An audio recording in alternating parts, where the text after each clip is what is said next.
In this special episode of Falmouth in Focus, we take a look back at some of the highlights from this past year. Anniversaries, awards, and a return to in-person events. Join us as we take a special look back at 2021 in this episode of Falmouth in Focus.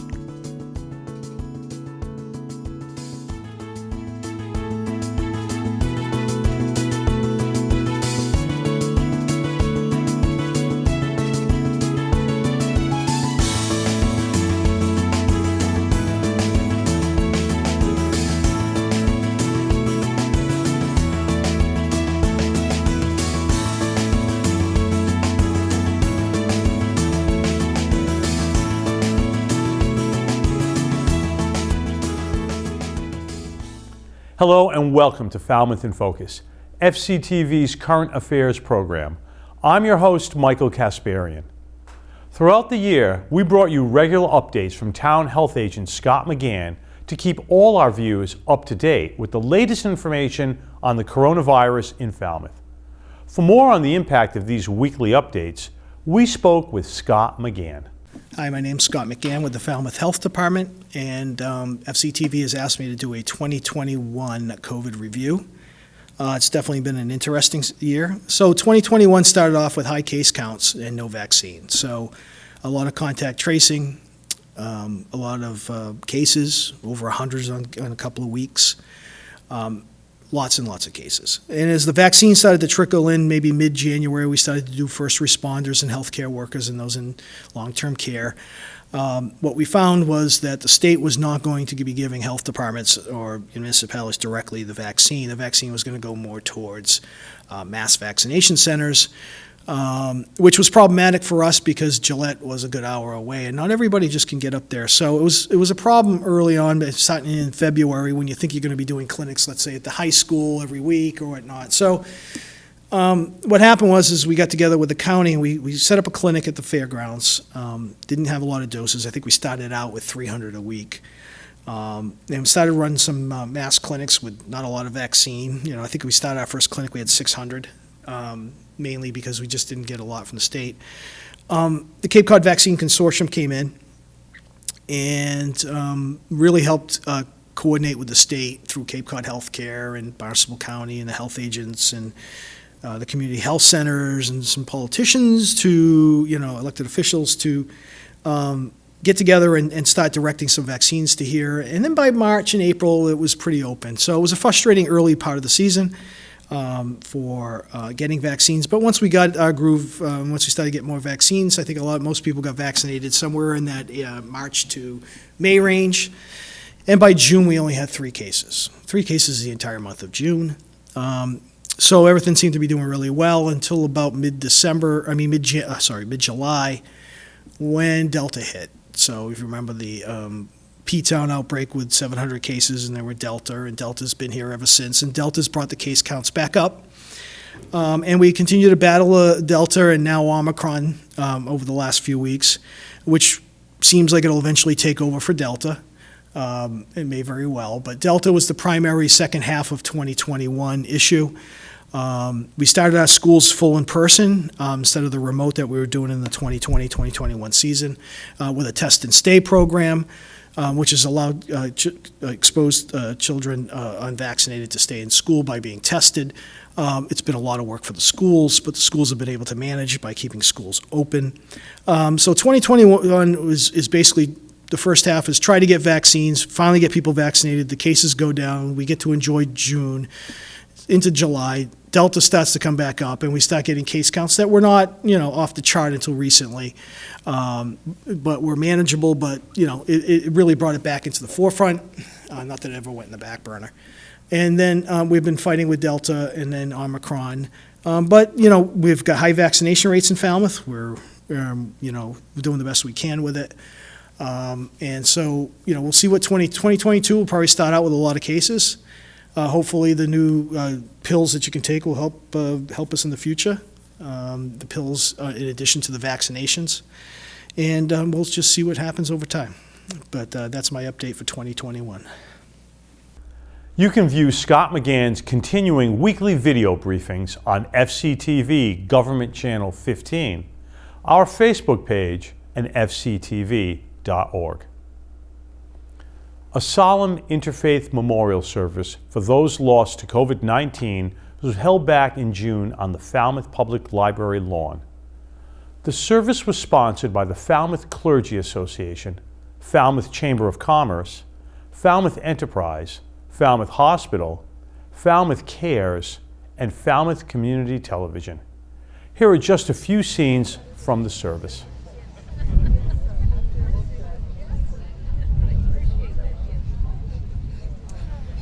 Hi, my name is Nell Fields. I'm the minister at the Wacoit Congregational Church. This evening we are having a community interfaith service in memory of people who died of COVID this past year. We will be reading names of people from Falmouth, people associated with Falmouth, so we can honor and remember them. We have clergy from a variety of faith traditions, and after we have some words in memory, we have words of gratitude and words of hope. So we're really looking forward to this because we have not gathered as a community. Unanticipated grief. A community gathers to mourn, give thanks, and offer hope. O God, beyond all naming, we come to you this evening to grieve, give thanks, and to offer hope. I do not know where we go when we die. I do not know what death is or why. But this I know for certain. A song, once it is sung, is never unsung. A life once lived cannot be unlived. And love, once it is loved, cannot be unloved. May our hearts be open to all the peoples and nations of the earth. May we recognize the goodness and beauty that you have sown in each of us, and thus forge bonds of unity, common projects, and shared dreams. Amen.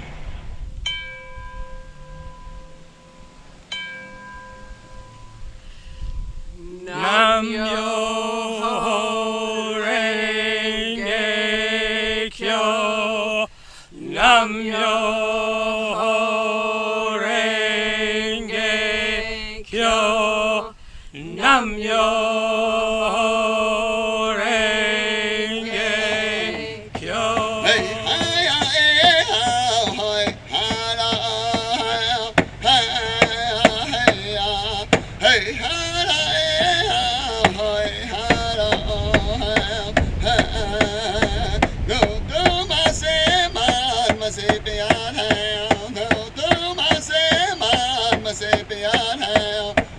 Cross the abyss.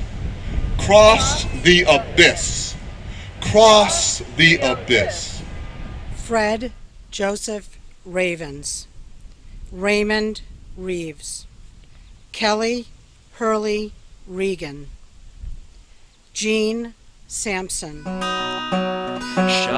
la la la la la la la la la lo. Keep me in your heart for a while.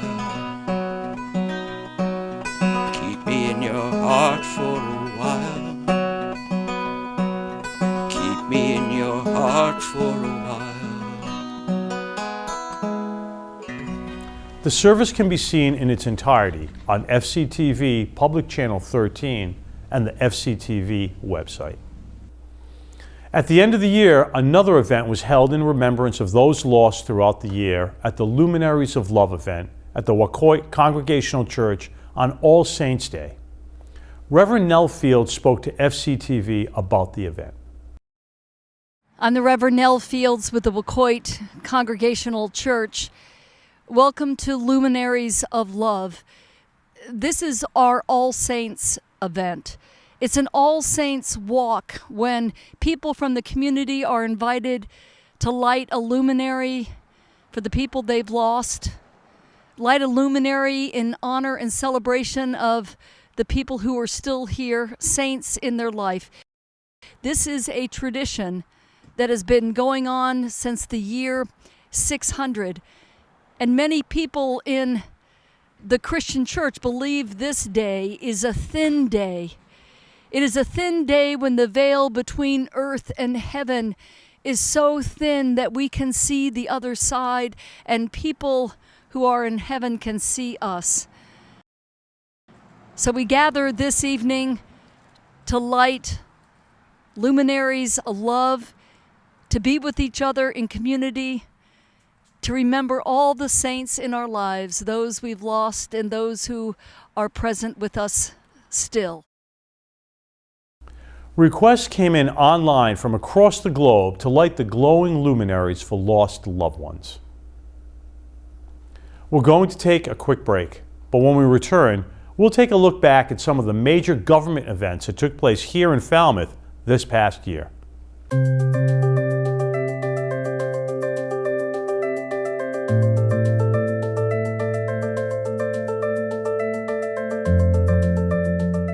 What is FCTV? Falmouth Community Television is a non-profit community media center that fosters the production and distribution of local information. FCTV provides access to training, technology, and content to encourage community dialogue, awareness, and expression. FCTV provides the community with the opportunity for political, cultural, artistic, spiritual, and individual expression on television. Each year, FCTV members and staff produce hundreds of programs that document Falmouth, political dialogue on local and global issues, live election coverage, our government in action, discoveries from our scientific community, sporting events, concerts, lectures, conversations with Cape Cod newsmakers, holiday celebrations, and more. FCTV operates 3 local cable channels in the town of Falmouth: Public,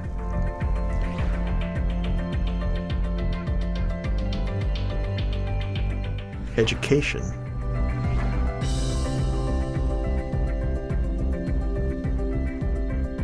Government.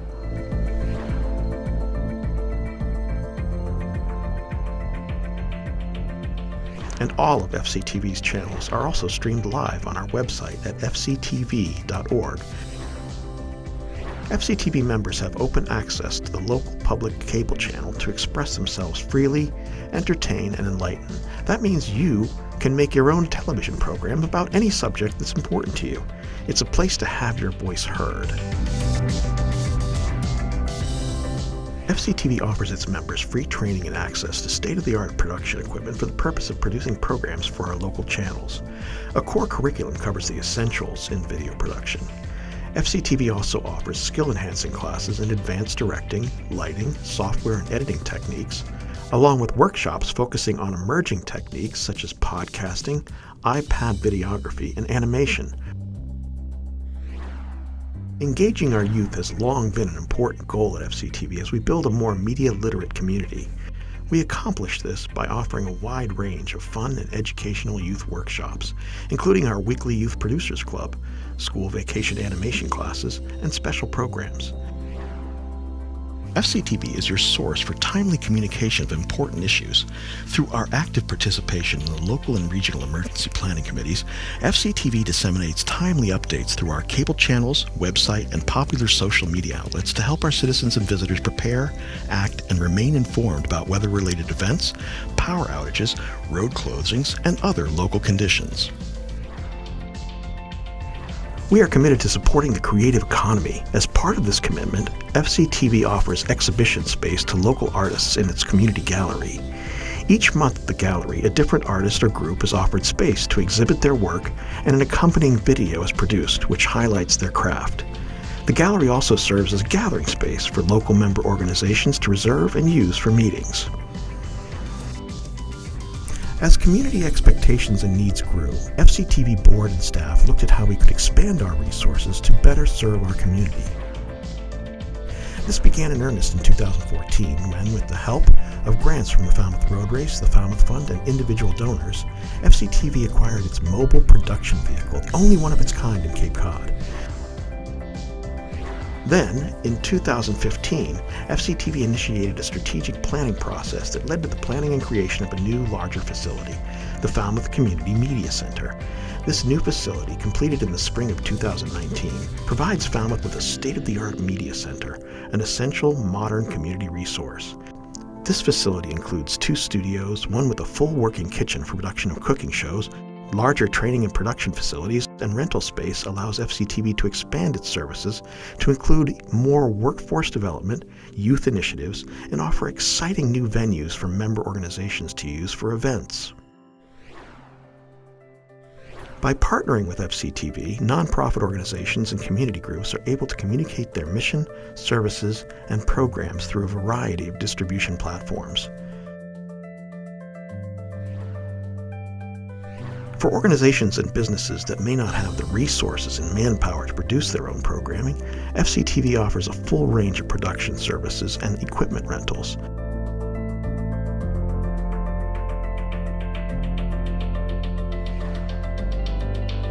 Let FCTV help you tell your story.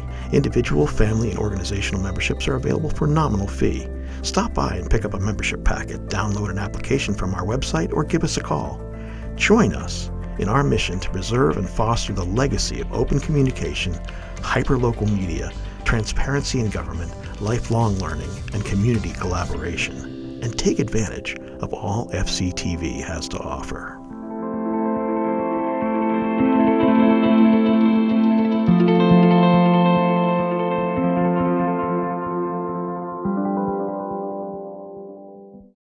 Welcome back. After years of planning and public input, 2021 saw the completion of Falmouth's new senior center, and FCTV was there for the grand opening.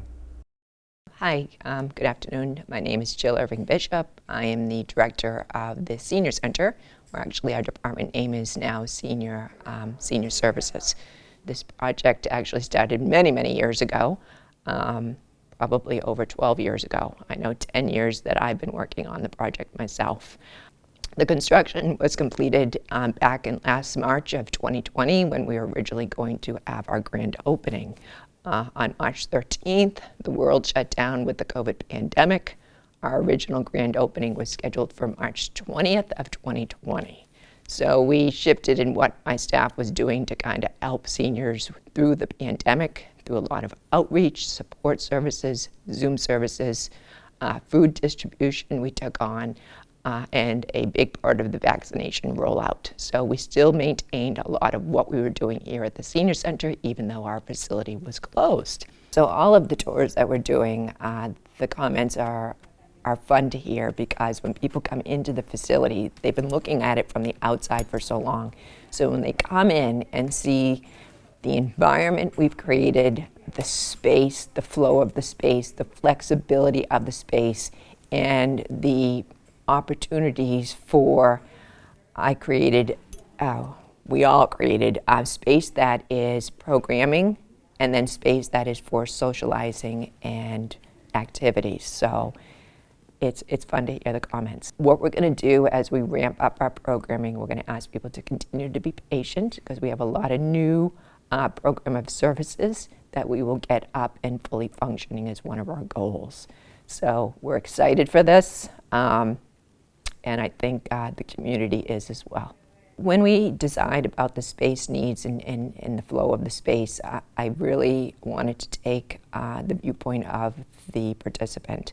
So for instance, if you call the Senior Center, you're going to get a person.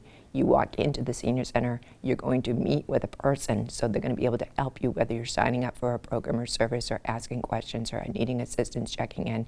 It's very customer service, personal customer service that we touch that we wanted to have. We also have that on the second floor because we do have 2 floors. So on the second floor, what would happen is we have a hallway of professional services, and they're all confidential type of meetings, and it will be a nice check-in point for people to check in with somebody as they wait for their appointment.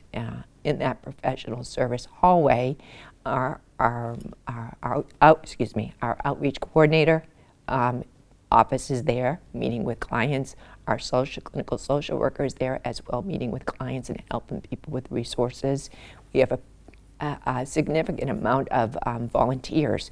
We have legal advisory, we have financial advisory, we have gadget tech support, we have Shine Insurance, open enrollment, and assistance with all of that. So we have spaces in this corridor which can meet with clients on an individual basis. And also in that hallway, we have a health office where we can run our programs with our VNA weekly wellness checkups, like blood pressure or talk to a nurse, our right ear pedicure. So that's a nice private confidential hallway. I'm going to go back to the first floor for a minute. We have a very large multi-purpose room, which will house a number of our larger functions, whether it's our larger wellness classes, educational programs, or big social functions in our room. We also, on the first floor, have designed we call it a cafe libraries area. So it's a nice sitting area that also goes out to an enclosed patio because we're going to offer a cafe service. So you can come and have coffee, a muffin, breakfast, some lunch, socialize with your friends, and just relax, read a newspaper. So it's a nice setting to, whether it's before a program or after a program, a lot of people like to connect with their friends, and this space allows for that. We're excited to see everybody come in and start to participate and see each other. We do ask that people continue to be patient as we do ramp up our programs to fully functioning. This is a beautiful center. I think the community is going to be really happy. The center is about and for the seniors. It's about us creating programs for our senior residents, which is the largest population in Falmouth and continues to grow. It's for Falmouth residents age 60 and up, and we're looking forward to all of the opportunities we're going to have. We're excited about this, so we hope you are too. The Senior Center has been very popular in the community since its opening. Over the summer, almost 3,000 people have enrolled in their services. Another major project that the town completed this year was the Coonamessett River Restoration Project. We spoke with Betsy Gladfelter of the Falmouth Conservation Commission about the project and plans for the future. But this project, I say, is like we put in a plant in the ground in Falmouth. The first year it sleeps, the second year it creeps, the third year it leaps. This slept for decades. But because we had biologists from the state and local government and federal biologists who considered this such an important stream, thought was always that at some point could we restore it. It's a cold water river. Most of the river water comes from groundwater springs. Probably only 5% comes over the surface. Not only is a herring run and an eel run, but it's also a brook trout stream. Lots of wetland wildlife, so you have frogs and toads and salamanders and birds and turtles. And when you come in the springtime, you could see snapping turtles laying eggs. The other aspect of the river is the vegetation. We put a few trees and a few woodland shrubs, but everything else you see out here has come from seed that was buried for hundreds of years. So this river was dammed. It was the first river that was dammed in Falmouth in 1700. For 200 years, what behind me was a lake. It was called Factory Lake. And then in the late 1800s, that was drained, and cranberry bogs were built here. And to grow cranberries, you put sand on them.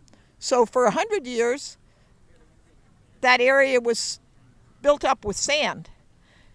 When you took the sand away, as was done for this restoration project, the seeds that were in that wetland soil sprung back to life. The first grants came in, we applied for them in 2009. So every other year we'd get a fairly small grant, 50 to 60,000, and we moved along a little bit, but we made enough progress, and we had the plans for restoring the lower bog and removing Lower Bog Dam. We were successful in getting a federal grant, actually 17 grants totaling almost $5 million, and almost $1 million in volunteer labor and in-kind labor from the town. So we removed 3 barriers to fish passage. We put in 2 boardwalks that span across the floodplain, and then we had a beautiful bridge built at John Parker Road. check with Coonamessett River Trust. They can always use volunteers for their project. Check with the 300 committee. They also can always use volunteers. And then check with the conservation department, and especially with Mark Kaspersik, who's our conservation land manager. And I can tell you, Mark and I already have projects ready for in mind. With the success of this project, you can expect to see more conservation projects in the future. The Falmouth Police Department celebrated their 100th anniversary this year, and we commemorated the event on Falmouth in Focus by highlighting interviews from officers of the past. Here's one of those interviews. And I was born and raised in Falmouth, and graduated from Lawrence High School, and went to Burdett College in Boston, graduated from there, and got drafted in the service during the Korean War. Ended up in the Marine Corps, and after getting out of the Marine Corps after the Korean War, I took the exam for the police department because there weren't many jobs at that time, and I passed it. So in 1954 I got on, and there were like 12 or 15 men on the department at the time. There was a chief, deputy chief, and a couple of sergeants, and I worked the street beat in Woods Hole for a while, Main Street for a while. It was 1963. I got promoted to sergeant, and I was in charge of one of the night shift, midnight to 8, for a few years. And then at the time, Falmouth was just starting to grow, and we only had one. When I got on, there was only one detective, and his name was Joe Costa. He was the only detective. And then after that, they put a couple of more guys on. So after it got kind of big, they decided they should have someone in charge to do the paperwork. It was court work, and they needed somebody, and thank God with my education, the chief appointed me detective sergeant. There was Detective Jim Leno, who handled all the drugs was just starting to come out around, and so he took care of all the drug cases. And then there was Detective Dan Cunha, who did the regular house breaks and stuff. And then there was Paul Carrero, was the other detective, who was involved with the school, with the kids. I guess they call it resource officer now. And so he handled all the things at the school and other small crimes. It was different, of course, different from it is now. And so crime now is a lot different. It's all technical stuff. And, you know, before we didn't have all the technology. Like if there was a house break, the sheriff's department had men that would come down, take pictures, fingerprint, and stuff like that. We didn't do that. They did that. I find that the kids and stuff today don't respect the police like they did when I was working. You talked to someone, they respected you, you know, and they didn't answer your back or anything like that. But today, it seems like they have no respect. They carry guns, knives. It's scary out there, and you know, I have a lot of respect for the police now for what they're going through. It's tough. We wish the Falmouth Police Department a happy 100th and thank them for all the work they do keeping our communities safe. We'll be back after a quick break to check in with another local organization celebrating their 100th anniversary as well. Stay with us.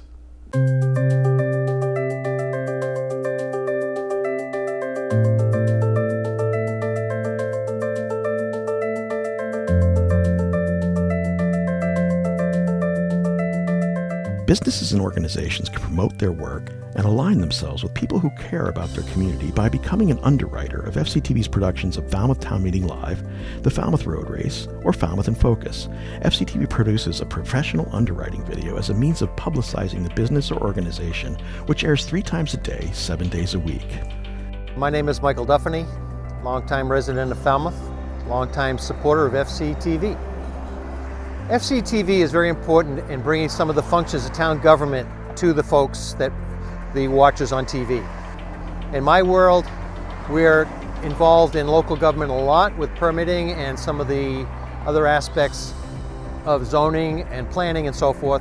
And again, this is all on FCTV on a regular basis, so it's very easy to stay plugged in. Town meeting is a great example of people that can actually watch and see what's going on at town meeting and how government works in Falmouth. Without that, I think it would be a struggle for us to understand that, and it brings us closer together as a community. Hi, I'm Bob Crane from Crane Appliance. My wife and I, Paula, we've owned Crane Appliance now for 38 years. We have stores here in Falmouth. We have one in Orleans and one in Vineyard Haven. I remember getting the call from Debbie and the building committee. They were looking to fill their studio kitchen with new appliances, and I told them without any hesitation that we'd love to be part of it. Paula and I have always supported a lot of the nonprofits in Falmouth. FCTV is a very important one, and as an underwriter to FCTV, it gives us a lot of exposure and it helps us out, and we really enjoy the partnership. My name is Todd Bidwell. I'm General Manager of the Island Queen Ferry. Island Queen has chosen to be an underwriter of FCTV programming because FCTV plays such a vital role in our community. The Island Queen during this pandemic has really had to rethink how it delivers service to the public. And FCTV has done the very same thing by developing new programming and reinventing how it delivers that programming to our community. Business and community organizations need to understand the importance of the role that FCTV plays in our community's history so that future generations are able to look back and be able to witness significant moments in time and appreciate all that Falmouth has done over the years and decades. It's important that all of us in the business community rally around FCTV. I would also encourage any other businesses in the town to get involved and lend their support. And I would encourage people to check out FCTV and see what it has to offer. You'd be surprised, and I think you'd be glad to support it like we do.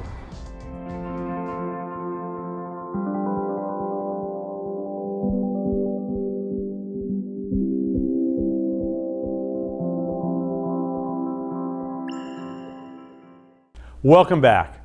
The Falmouth Enterprise, Falmouth's weekly newspaper, celebrated its 100th anniversary this year as well. And we spoke with the Enterprise editor, Bill Huff, about the history of the paper. Okay, so my grandparents, George and Clara Huff, bought the Enterprise in 1929 with the help of my great-grandfather, George A. Huff, who was the city editor of the New Bedford Evening Standard. And they were absentee owners for 2 years while they were still working at the New Bedford Evening Standard, both my grandparents. And in 1931, they moved to Falmouth and built this building behind us, or the core of it.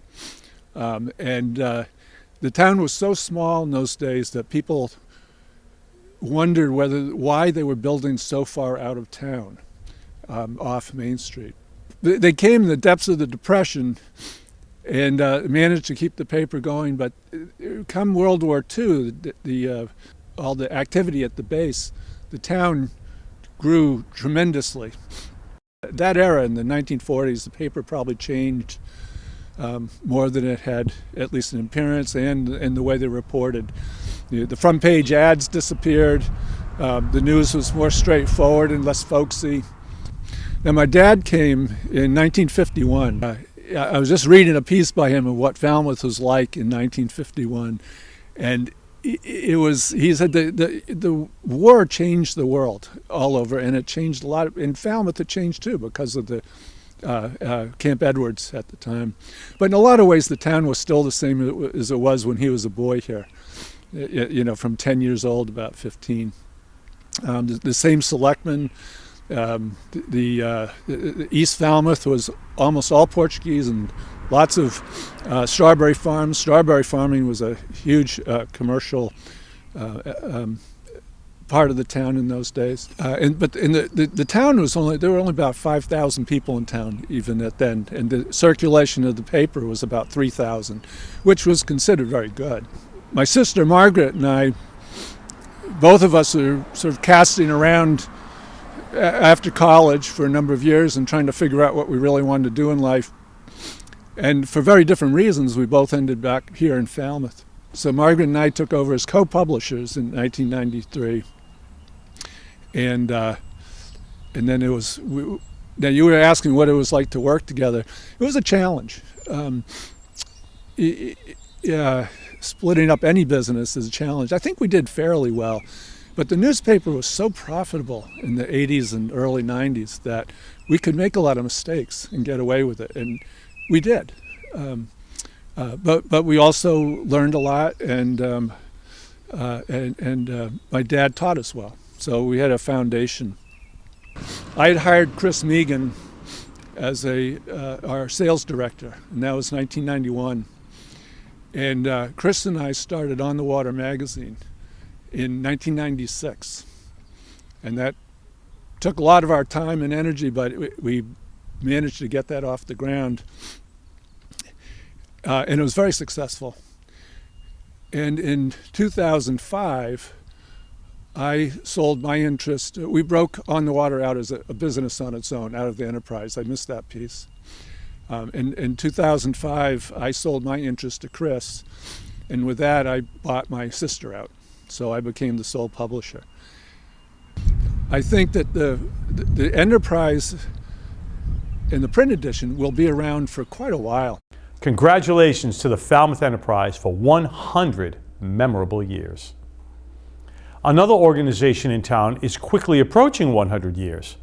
The Falmouth Garden Club celebrated their 90th anniversary this year, and we were there to listen to stories from the past. We're here tonight at Highfield Hall to celebrate our 90th anniversary as a garden club. And we're so thankful for all the hard work that's gone into this. It's been a year in planning, and tonight we will remember our past, we'll commemorate our 90th, and we will celebrate as members and guests join in the festivities. The Falmouth Garden Club is really all about the love of gardening and flowers. That was what our founding members identified as the value that would hold us together, and it is the same today as it was 90 years ago. Since the very beginning of our founding, the Garden Club has been very committed to the town of Falmouth. We maintain multiple gardens around town. We work with school children in teaching them about horticulture and plant management. The group is about 125 people, all ages. We have men, we have women, we have people who work, we have people who are retired, and we do a variety of community beautification activities that give us an opportunity to work together in community ourselves. Well, I mean, I think part of the beauty of Falmouth is the fact that all these folks are involved in gardening, and that lends itself to the beautification of the entire town. So I couldn't be more pleased to be here celebrating the 90th anniversary. It's really outstanding. And some of these folks here have brought years of experience, not only their home gardens, but also in the horticultural industry, and they're happy to share and eager to share. So every year people get an opportunity to peek inside some of these great gardens, and again, it's one of the things that makes Falmouth such a wonderful and beautiful place. We meet every month, the first Monday of the month, and we would love to have anyone come and join us and see what we're about. The most important thing about the Garden Club is that we are a very nice, friendly group of people that have this one value. We love plants. Congratulations to the Garden Club on their anniversary. One organization much newer to Falmouth celebrated their anniversary earlier this year as well, and that would be the Falmouth Dog Park. We spoke with the dog park's Barb Schneider about this special occasion. We are here at 257 Brick Kiln Road at the Falmouth Dog Park, and as you can see at 3:30 in the afternoon, it is the place to be. This park has been here as of May 1st, 10 full years, hard to believe. We were very, very fortunate that the town of Falmouth and its leadership understood that this was where things were heading for safe ways for dogs to get together. And they approved this way back before there were all these dog parks all over the Cape. We were the second dog park on Cape Cod. Provincetown was the first. We have about 25,000 plus dogs that visit here every year. We have many, many people that come here that don't live in the town of Falmouth, as well as those who do. I have people that I've talked to that drive here 3 times a week from New Bedford because they love to bring their dog to this park. We're going to be celebrating our 10th anniversary, our 10th birthday on May the 8th. And on that day, we're going to give out our new magnets for cars as to anyone who shows up that day. And we will be selling our new merchandise that has our 10th anniversary logo on it. And on that following Monday, we're going to be giving a presentation at the select board meeting, sort of reviewing the improvements that we've made over the last 10 years to this park and all the people that have supported this park to make it a good place to come. We have 150 businesses, we have 150 businesses that have helped us both build and maintain this park. And that says a lot. Now, in addition to all the individual donations, we do not get any money from the town of Falmouth. We have a group of stewards who volunteer every single month, 1 to 2 days a month, to come here and change the bags, make sure that there's mutt mitts, make sure the sidewalks are swept, and make sure that it is safe, that all the poop that's been left behind is picked up. We're very proud of that, but we're proud of it because the people that volunteer are such a diverse group and they are phenomenal in helping us. I probably can't tell you all it means to me with the dog park. The dog has one heck of a time here. And it means a lot. I volunteer because somebody has to do something. It's free. You have to do something. It's not only a great place for the dogs because the dogs get so much out of it, but both the people I support along with ourselves, we've made a community out of the people that come here with their dogs. Milo loves it. It's kind of like a ritual for him now. So we were approached by a young man trying to earn his Eagle Scout designation. He got his Troop 42 together. They came in here and they cleared a cute little trail in the shape of a lollipop. So we call it the Lollipop Trail. And it's just a cute little, 5 or 6 minute walk that a lot of dogs do when they get here just to calm down before they come into play. I have people that come here with no dogs. They come here because the people are so friendly and because they miss having a dog, but they might live somewhere where they can't, or they've had to give one up when they moved into senior housing, and they just want to be around dogs. And as you can see, the camaraderie that happens here is very special, and that is one of the things that I think is a real plus. Congratulations to the dog park on 10 years of serving Falmouth dogs. 2021 also saw the grand opening of a brand new organization in Falmouth, the Cape Cod Cape Verdean Museum and Cultural Center, occupying the historic farmstead at the Emerald House. We were there for the ribbon cutting and celebration to learn more about this important new part of the community.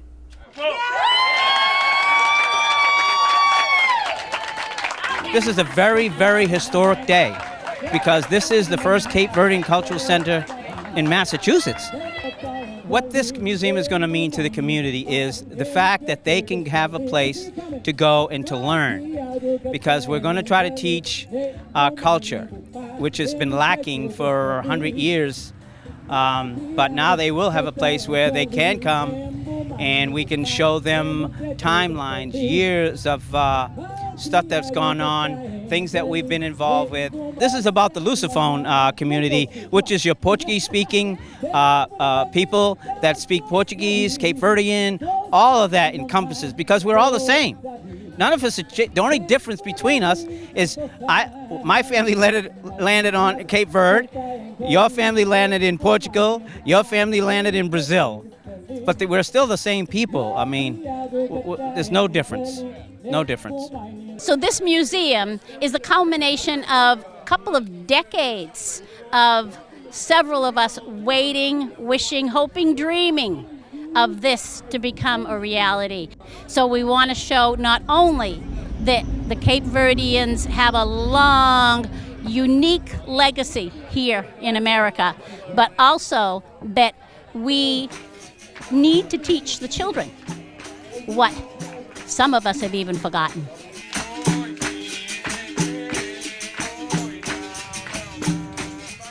So this is an exciting day, St. John's Day, but also the opening of the Cape Cod Cape Verdean Museum and Cultural Center at Emerald House, as well as the community garden in the back. And this is a great connection not only to the farming history of East Falmouth, but also to the history of the Cape Verdes, the Azorians, and the Portuguese, Brazilians that came to Falmouth and made it their home. So we're excited after many years of trying to figure out the future of this building and this land, that it will be here to preserve the Lusophone cultures of Falmouth for decades to come. Last November, this land was completely untouched. It had been completely untouched for probably decades. And last November is when it was first tilled. We have left the grapevine in the center of the garden because it was planted more than 100 years ago by the Emerald family and tended for all that time. But for the past probably 20, 30 years, it has not been touched. So one of our plans is to revitalize it and bring it back so we can harvest grapes next year. I think it will bring them together, closer together. Because today, a lot of them are separating, you know what I mean? They're getting apart. And something like this keeps them together. A lot of things that we've done in the town that people don't even know that we did. So we would like to teach that. So it's going to mean a lot to the community, both in just our bringing us together. Because I think people really love each other. They listen to all the bad stuff that goes out there, but come on by, feel the love, and be loved. The museum is currently open to the public and features a collection of some 1,000 artifacts related to Cabo Verde, Cape Verdean, and other Lusophone migrations. We'll be right back with more events from the past. Stay with us.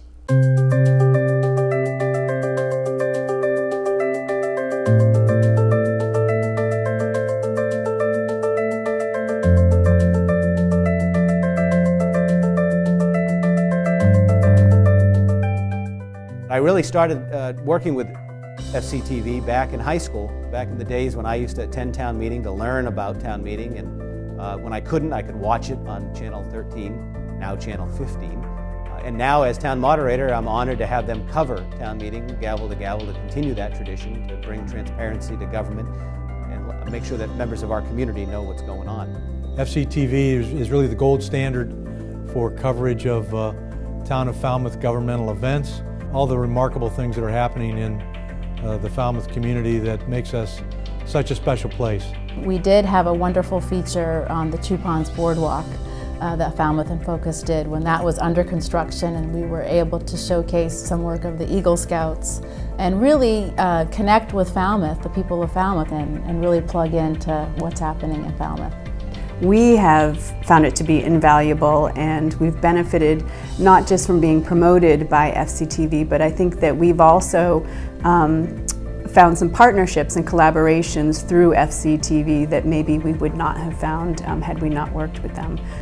They do a great job of promoting our mission, which is to give back to the community, our scholarships, our grant programs, and we also love the fact that FCTV films the race, and I know so many residents love to go back and review their performances and their finishing celebrations. So it's a great partnership. Well, I have to say that any time that our faith community or the organizations I'm involved with has an event, They call me. There is so much going on, I can't be everywhere at once. I know I can turn on Falmouth in Focus, and I know what's happening around town. We often hear from volunteers and community members who are glad to learn more about our programs and the programs of many community organizations on FCTV. So thank you, keep up the good work, and we'll be watching. I am getting feedback from a lot of the veterans that enjoy seeing themselves on TV and for their family to see them doing things. FCTV has played a big role in helping veterans. FCTV helps the VFW because we have our meeting here once a month, which is very good. The clients that we serve have been homeless people. They are all from Falmouth. So our focus is Falmouth, and that is why you are so important to us. FCTV is just constantly reaching out to us, inviting us in, wanting to learn more. So without FCTV, we would not be able to share the word of Wings. For 30 years, Friends of Falmouth Dogs has been taking wonderful dogs from the town and finding them wonderful homes. FCTV, through their Falmouth in Focus program, has been a huge help and has found us families and spread the word when we need it. So we've had an opportunity to tell some of the most interesting and important stories of Falmouth for the last several years. That's what Falmouth in Focus continues to bring to the people, not just in Falmouth, but because Falmouth in Focus is on FCTV's website and on YouTube, people nationwide that have an affinity for Falmouth can get that kind of localized, really important news. So the partnership between FCTV and the library is a real natural fit. By having our programs and meetings recorded, they can be shared more broadly to people who can zoom in, made it all worthwhile, which is particularly important during this time of COVID. FCTV has been a phenomenal partner with the Falmouth Police Department as far as getting our message out about the police department. It's a great way for this department to share with the community what's going on, and has been phenomenal. I know people watch FCTV because people frequently come up and start talking to me, and then they say, actually, we've never met. I just think I know you because I see you on TV. It's a great way for people to keep up with what's happening in the town. It is so important that we have a vibrant public access community television to shine a light on government. And FCTV is all about creating that transparency, engaging Falmouth citizens in the government and in their communities. So my hat's off to FCTV for engaging our community, for engaging our volunteers, for making government more open and transparent, and making sure that individuals have the opportunity to tell their stories on community television.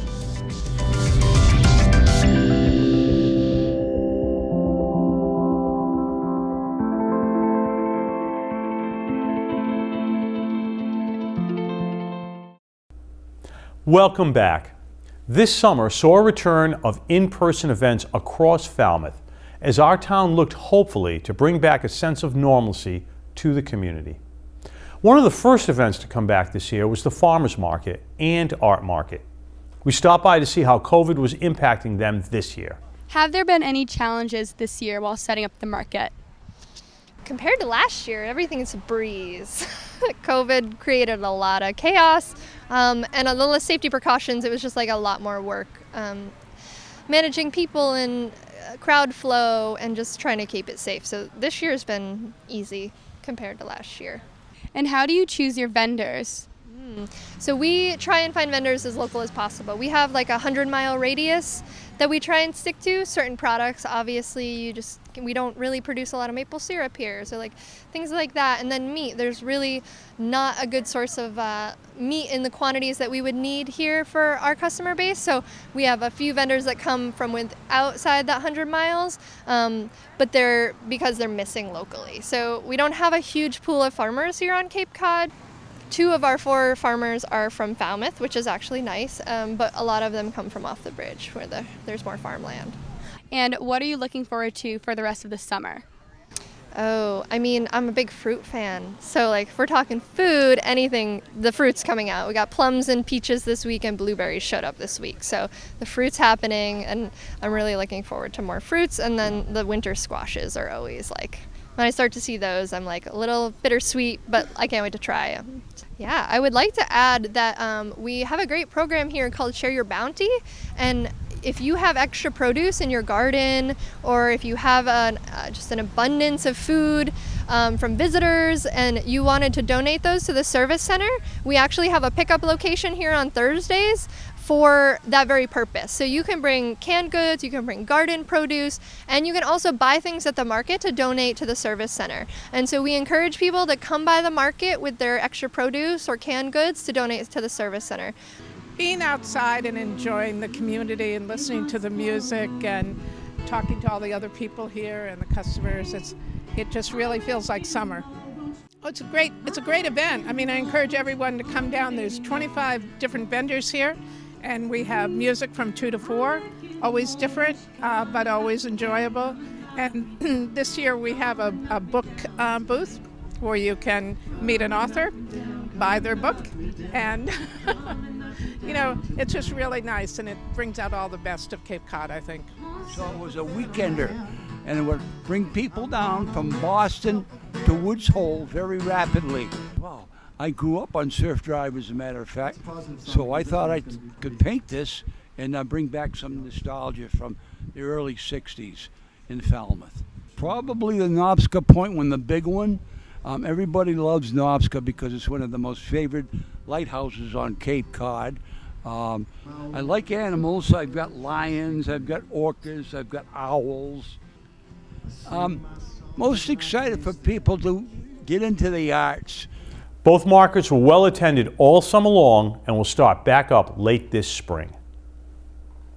The Falmouth Commodores and the entire Cape Cod Baseball League return to action this summer as well. We take a look behind the scenes at the dozens of college interns that work behind the scenes to make the games possible.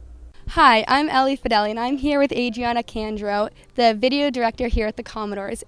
So, how do you like the Commodores so far? What has been your favorite part of the season? It's hard to pick just one thing. I really just love baseball, so being around it all summer has been like a dream to me. How do you manage a sports team, and what goes into the job? So the Commodores as a whole, there's like a million different like sectors and groups of interns, but me personally, we run a kids clinic, which brings in a lot of income for the team considering we're a nonprofit and entry is free. So we go through the sign-up lists. We're here every morning. We make sure the kids get in, everything's safe, everything runs smoothly. And then we also do the customer relations management system for the team, which is huge because it logs in all the money we make and keeps pretty much everything organized in terms of profits. And then we also work on the back end of the website, and another huge part of our job is contacting people. So we contact our first pitch, national anthem, and play ball people, make sure they're here on time, make sure they know what they're doing, and we get some information about them for the PA as well. So it's a lot. How is it working for the Commodores after growing up in Falmouth? So I actually went to the clinic that I was talking about when I was a kid, which is funny. So when I saw that they were hiring interns, I was like, that's perfect. And it's just crazy to like see how far it's come since I was young coming here. It's crazy to see it loop back around. Well, we have a number of interns in a number of specialties: administrative, merchandising, game day operations, and my crew in particular, broadcasting and media. So in order to actually put on a game the way we put on a game, you need all this extra help in order to do it. It's fine to just have the players here, but without the support staff in place to actually do all these ancillary things, it would be much less of an overall experience for any fan who comes to the game. I think the most challenging part was operating the equipment early on and adjusting to the press box that's brand new. Nobody's used it before except for this. We're the first team to ever use it. So getting through all the production side and then broadcasting a game into a microphone, I've never done that. I've always had a headset. So adjusting to things like that is probably the most difficult thing so far, the most challenging. My favorite part is watching baseball every night. I mean, this is the best talent in the country, best players in the country. It doesn't get better than this. So to be able to do what I love, calling games with people from all over the country, people from all over different schools, it's been unbelievable so far. It helps whenever you have great fan support. It helps make our jobs a lot easier because that energy feeds into the broadcast. You can hear it in our voices, you can hear it in the crowd mics, all that. So as a result, it just makes our jobs a lot easier. We sound a lot better. And when you have a great community behind the team, it just makes all that work so much better. So, yeah. For Twitter, we sort of do game updates. Leading into the game, we sort of post graphics with a photo and what team we're playing, some information like who's starting and the starting lineups. And then we sort of post when someone scores or a big out happens, a really cool play, things along those lines. And then on Instagram, we do different all-star promotion type things for players that make the all-star team or like player of the week type stuff. And then also on Twitter and Instagram, we post when someone posts an article, does an interview, whatever it may be for Closing the Door, which is our post-game show. So it's a variety of different content we post on our social medias. I love baseball. I always have. My family lives in Falmouth now, and I think that this is kind of the premier baseball league in the country, and I wanted to have a really fun summer. So it ended up working out really well in terms of being practical, and I don't regret it at all. It's been kind of one of the best summers of my life in terms of people I've met and experiences that I've had.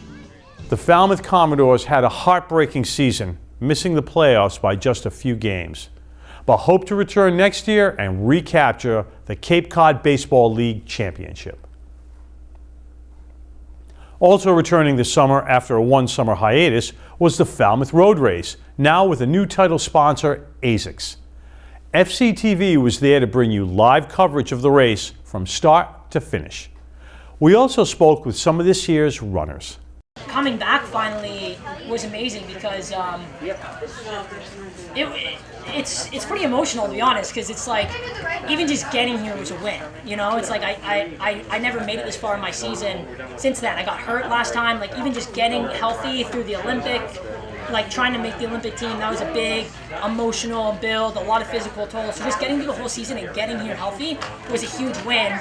And to be here healthy and fit was like, all right, like we can't waste this, you know? Like I'm here again, I can win this. Like now I just got to do it. So talking to Scott on the way over here, Scott Gelfi, was so funny because 3 years ago as an eager young college kid on my first pro race, like I was like, yeah, I think I can win. I was all giddy. And this time I just felt so much more experience where I'm like, I know I can win. Like I know these guys, I've raced them, I beat them, they beat me. I knew exactly what I had to do. It's like, I just need to do it. I need to execute today. It's not so much about like defying the odds. Today is just about like doing what I need to do. So coming in a little bit more like an experienced racer. And you know, breaking that tape was awesome. You know, this was my first like major win. I've won Twin Cities Marathon and Miami Marathon, but you know the competition wasn't as as elite. So that was great. You know, crossing that finish line, definitely relief. I had a week off because I had to take a week off. I was training since November of last year. So I took a week off 2 weeks ago, and I had a week of training and just come back and do the rest of my racing season to finish it off until November. So that felt great. You know, you feel a little bit of relief, excitement obviously, and you know the crowd at the end. Honestly, I forgot how challenging the course was. Like the rolling hills the first 3 or 4 miles, so it was really nice to be able to work together. Thankfully, the race didn't string out. In past years, I have found myself running alone, kind of in a long line, but it made it go by a lot quicker having all the girls next to each other, and we did have the 2 front runners to chase, and over the last 2 miles, it's when we got it down to I think 3 or 4 of us. And I do remember it being a long finish, and so I knew that I couldn't kick too soon because that last final hill is kind of a killer, but everyone did a great job, and it was a really close finish in the end. I spent a lot of time here, and between like actually, you know, I'm a big track nerd. Like I love the data, I love looking at cores and stuff. So between actually having the hometown advantage, like I don't know, like literally I guess, or just like from the logistics side, it's also like an emotional advantage too. Like I have such strong ties to this community, to this race, that even just coming here and knowing the course well is an advantage in itself, but also just the energy I have when I'm here. And you know, the last mile, it's like it's not me just winning for me. It's like I got Scott Gelfie at the finish line, who I want to see. My girlfriend, my family's here. You know, the community, the road race team, who I go and visit every time I'm here. Like all these people supporting me. That last K is just about everyone, and it just gives you the momentum you need to kind of get the best out of yourself. It is a great course, beautiful course, great spectators. I mean, the town is so welcoming. It's awesome. Doing this race in August is very hot and humid, but you know, we just keep coming back because it's a fun race. This year, you can expect even more from the road race as they celebrate their 50th anniversary. We're going to take a quick break, and then we'll be back to take a look at some of our favorite stories from a local contributor. Stay with us.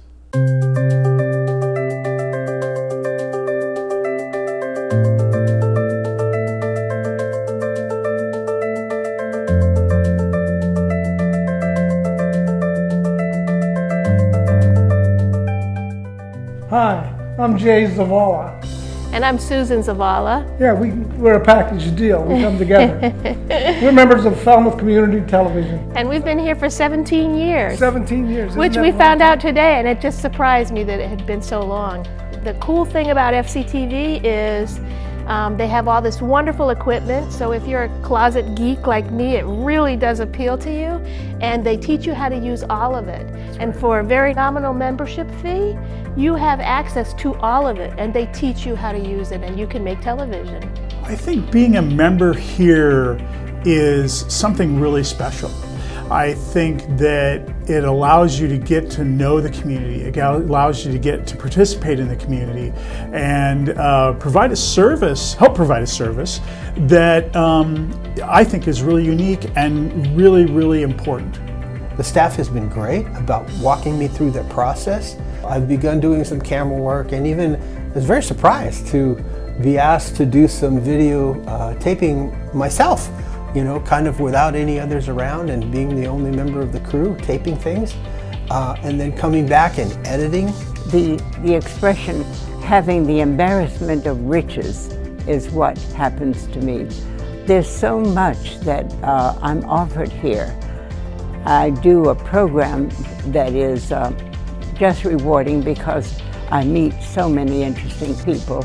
And then when I consider that I'm surrounded by cutting-edge technology that I would never have had even come close to being around, and it is just extraordinary. I came across Falmouth Community Television, and I decided to become a volunteer. And since that time, I have been doing projects with Channel 13 and Channel 15. With Channel 13, done my own independent productions, and with Channel 15, I've been primarily doing the video direction for the planning boards and the zoning boards of appeal. And I think it's a great learning experience for people that want to get involved in media in any way, shape or form.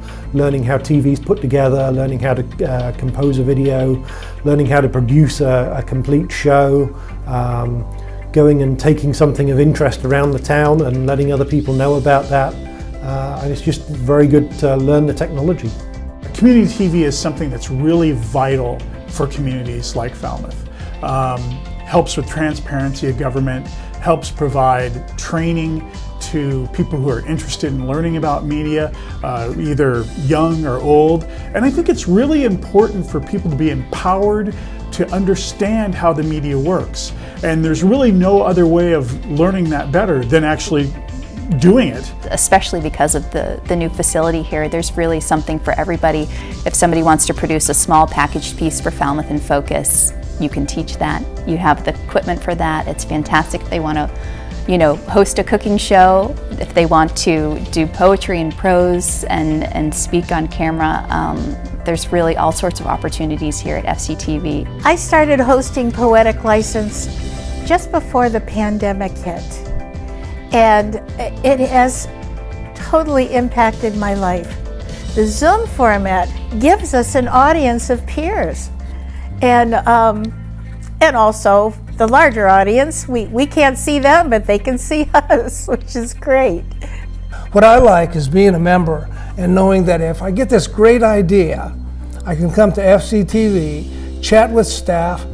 You're not on your own. That's another right. thing about creating TV here. You're not on your own. There's so much support for you.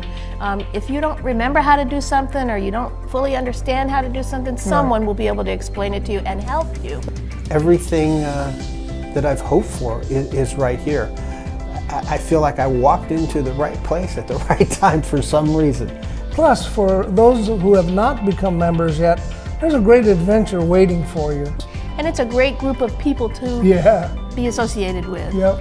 It's making that connection with your community through Falmouth Community Television makes you a part of what's going on in this lovely town, right? Exactly.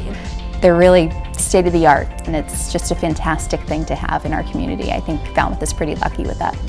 It brings our community together, sometimes to open our minds about what other people have to say about life. Might not always be the same things that we believe or think about, but it opens our minds and frequently opens our hearts to what people have to say. And what is community besides that?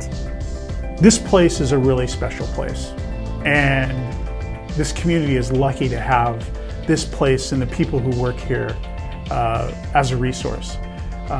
It's vital to support these kinds of things, or they'll go away. Get out and donate and support this kind of organization and keep it alive.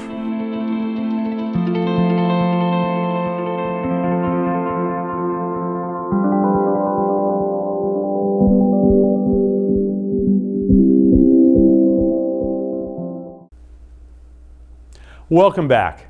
This year, FCTV member and Falmouth Enterprise columnist Troy Clarkson took us around Falmouth to experience a number of events and openings. Here are just a few. Well, I'm here at the pickleball court on Lakeview Ave at the Lawrence Junior High School. You know, 6 months ago, a lot of people hadn't even heard of pickleball, and now there's people playing all over. Falmouth has 3 courts outdoors, and they get great use. It's really a great opportunity for exercise and camaraderie, and to just get out and have some fun. So today, we'll talk to different pickleball players, and I'll show you what it's all about. How long have you guys been playing pickleball as a team? Karen, I think you started first. I started early last fall at a friend's house and quickly fell in love with the game. And this winter, Doug decided to join in, and it's been nothing but fun ever since. So I know you play regularly because we play with you guys, and you hear terms like kitchen and pickle, and it's not stuff we're used to on an athletic court, but it is a lot of fun. It's more like a gherkin pickle, okay? It's smaller than a big colossus dill, you know, it's a smaller court. You know, we've got a kitchen, but we're not cooking up food in it. You know, that's the area near the net, so it's a lot of fun. It's definitely a game, if you look back at the history, that was developed in someone's yard. You can tell the rules were kind of made as they went along one day, and I think that's become part of the charm of the game. I love that, and absolutely right. Here, I'm standing in the kitchen, actually, and we're cooking up some fun. Brett, you are now the president of the Falmouth Theater Guilds, this amazing nonprofit that brings joy to people from all over the world. And so we're here in this beautiful, newly renovated theater with the audience tour. Bex, tell us about this project and what it means to the FTG. Okay, well, to start with, we decided to use our downtime most efficiently since we couldn't do shows. We were like, let's let the theater be our show and do a new set design, costume design, whatever you want to call it, or, you know, redesigning of the look in the theater. And we can start with the audience area here. We went with new wall colors, and it's the same color all over. It was a couple different colors in the previous look. Went with a light gray called Silvery Moon. Redid the cornice colors over the panels, the wall panels there with a maroon. Painted the floor, which had not been painted, I believe, since the chairs were taken out and reupholstered back in 1999 or 2000. So it's been at least 20 years since the floors and walls, I believe, have been painted. So that's done. We have the carpets cleaned. The pit area here, the new tech director for College Light Opera Company, Kristen Knutson, created a removable pit rail here, so this can be removed now, and it's faced with a Luan plywood panel that's painted black, so we don't have to cover that with a black curtain anymore. Now we'll take a look at the dressing room renovations. So Tim, each family that comes and receives the gift of staying here at Tommy's place gets to sign the wall, and you're only a few weeks in, but the messages are already very moving. Oh, it's unbelievable. Yeah, I mean, I came in here this morning and you're allowed to scream, you're allowed to cry, but don't give up. And Wow. This girl's 14 years old, you know, and she just had the struggle of her life for 8 months out of nowhere. Totally unanticipated, you know, and she just came in here and the dad wrote to me and said, I can never thank you enough. My daughter just laughed so much in this week, it's unbelievable. And isn't that really the gift of this place, that through all the screaming and crying, families get to come here and laugh and exhale and take a deep breath, and that's really what it's all about. It's unbelievable. I am Falmouth Enterprise columnist Troy Clarkson, and that's my take. Back to you. Thanks to Troy Clarkson and his camera person, Donna Buckley, for providing us with these priceless stories from around our town. If you'd like to become a Falmouth in Focus contributor, please reach out to us at info@fctv.org. We'd love to hear from you. We're going to take another break, but when we return, we'll take a look at some award recipients around Falmouth. Stay with us.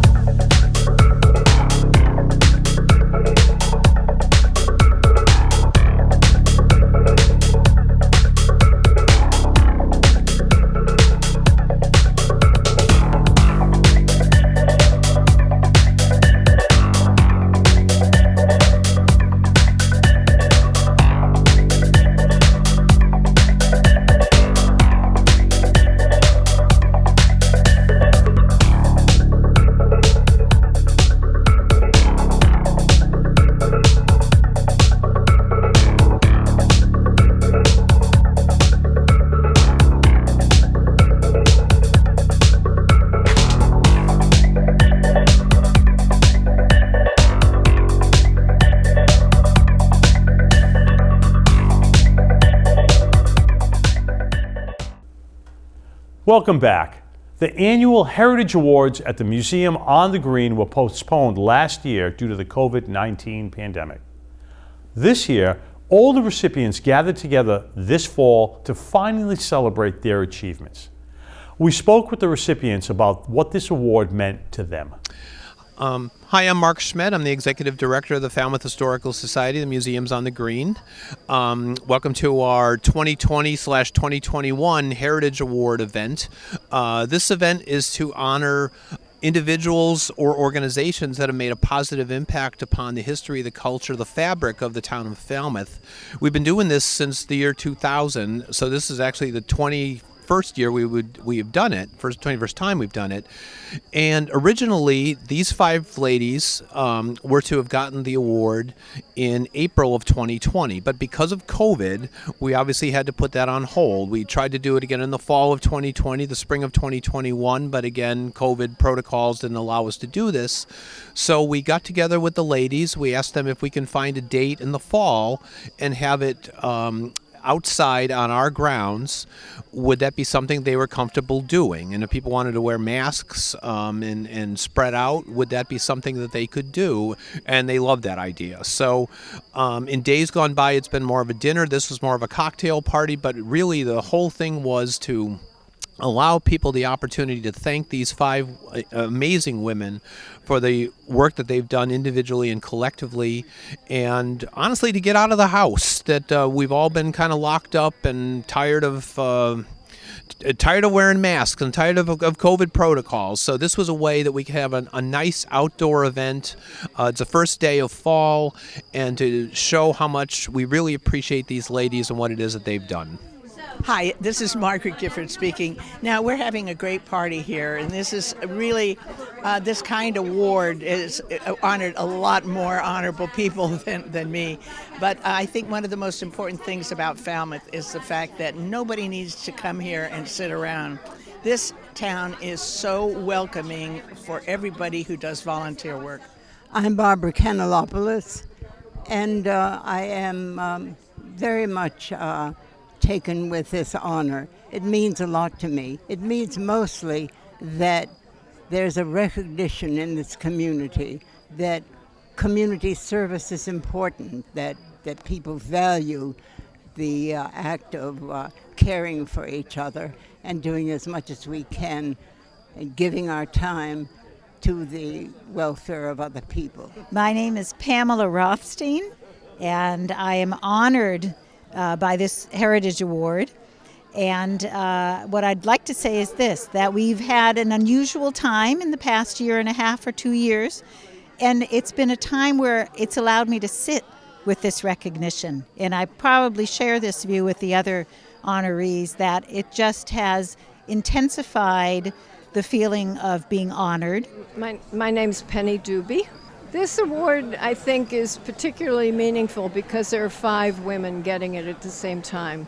And we sort of represent a whole lot of different interests across town, and it's a wonderful way to make it clear that a community of women can get a lot of stuff done.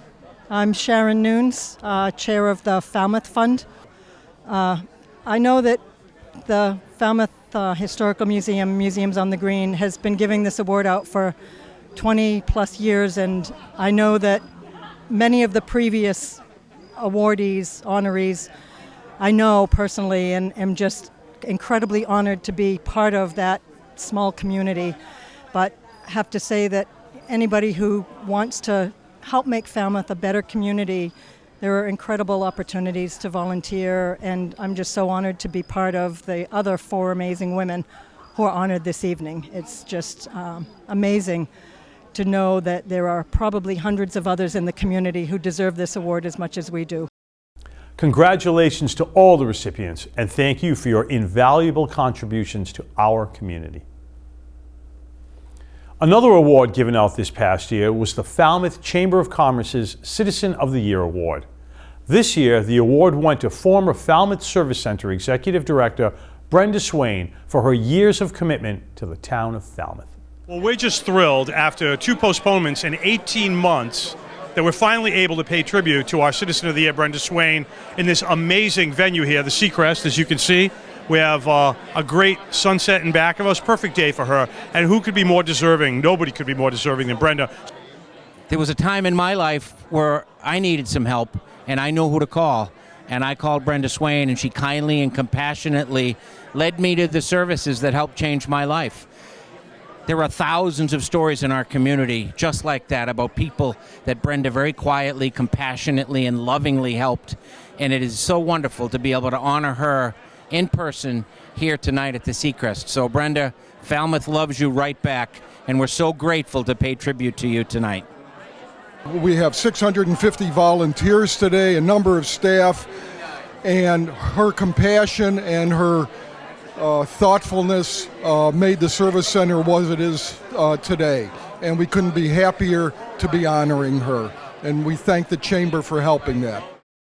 As you know, tonight we celebrate an outstanding citizen who over time has exemplified the very attributes we seek to honor. A person well known to many for her professional accomplishments and widespread contributions to the betterment of society. She is a model citizen, admired and esteemed for successfully balancing her devotion to family with years of professional integrity and tireless civic participation, helping people along the way, in many cases quietly and without fanfare or recognition. Please welcome to the lectern our outstanding Citizen of the Year, Brenda Swain.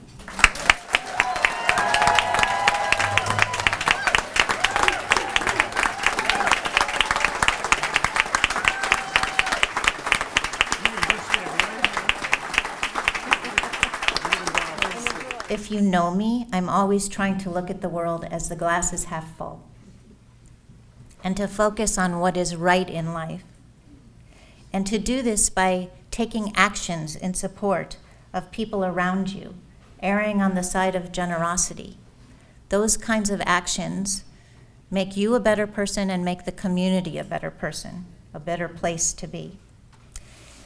I encourage you to be the best you can be and shine that little light of yours, because it will make you feel better and it will just brighten our community even more.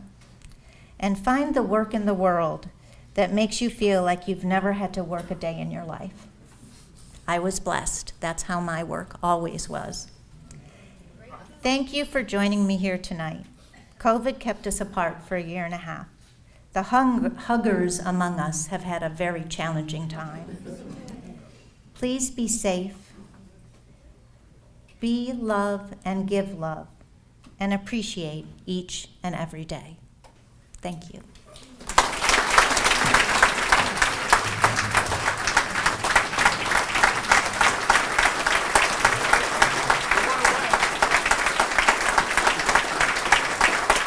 So it's wonderful to be here with so many amazing community members and family members and friends to celebrate this great community of Falmouth.